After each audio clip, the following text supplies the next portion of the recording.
Hello, my name's Bob Willis with Winnie TV here at Productronica. Chris, it's sometimes since we've spoken last. How are things with you?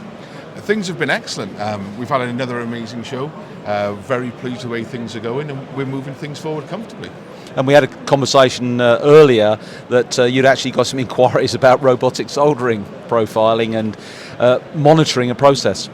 We always have customer feedback on everything that we do, and we're always trying to come up with solutions where there's a possibility. But of course, in a lot of cases, we need to understand what the customers are actually looking for. But this show, you've specifically introduced something new, or new capability on your profiler. Yes. So again, last exhibition we launched our new SLX logger, and the whole point of that was the capacity would be increased to do other measurements, to have more memory, more capability in it. As part of the continued roadmap for that, we've now developed vibration modules, O2 modules.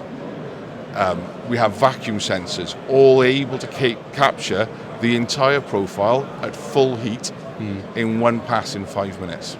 Because it's always been difficult for people to monitor the levels of oxygen, nitrogen in a process. So is that something that you've specifically developed for a group of customers? As always, as we said, the customers come back to us with problems. I think we have to go back to and understand that the reflow oven has changed so much in our lifetime, Rob. It's so much, the different settings, the different options that come attached to this, so much more advanced.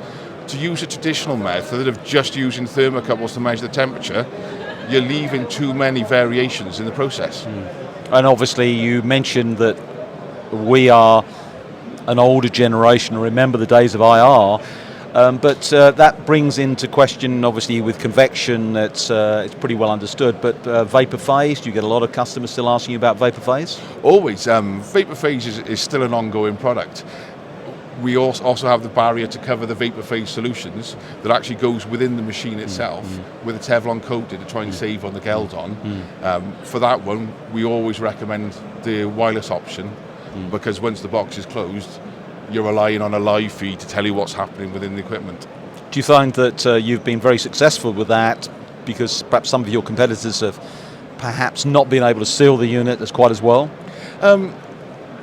I always try to steer away so much on the competitors, but I always like to say it's because Solderstar itself focuses on electronics.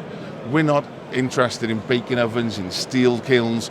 We don't really know how to cook, I'll be honest with you, Bob. But in terms of electronics, as you know, the actual product development team, they're all previous electronic engineers.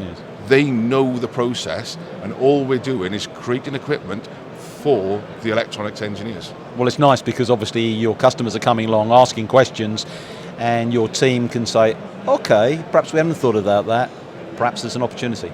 Yes, we're always getting feedback, not just from the customers themselves, but actually from channel, where they see a solution that's needed, where they see problems going across maybe different processes that are, fringe is the wrong word, up and coming perhaps. And it may be because they're in a different territory. They see more of those up-and-coming possibilities, whereas with me being based in Wales, I see what happens in Wales, and they're out every day in their territories, giving us the feedback and the information we need.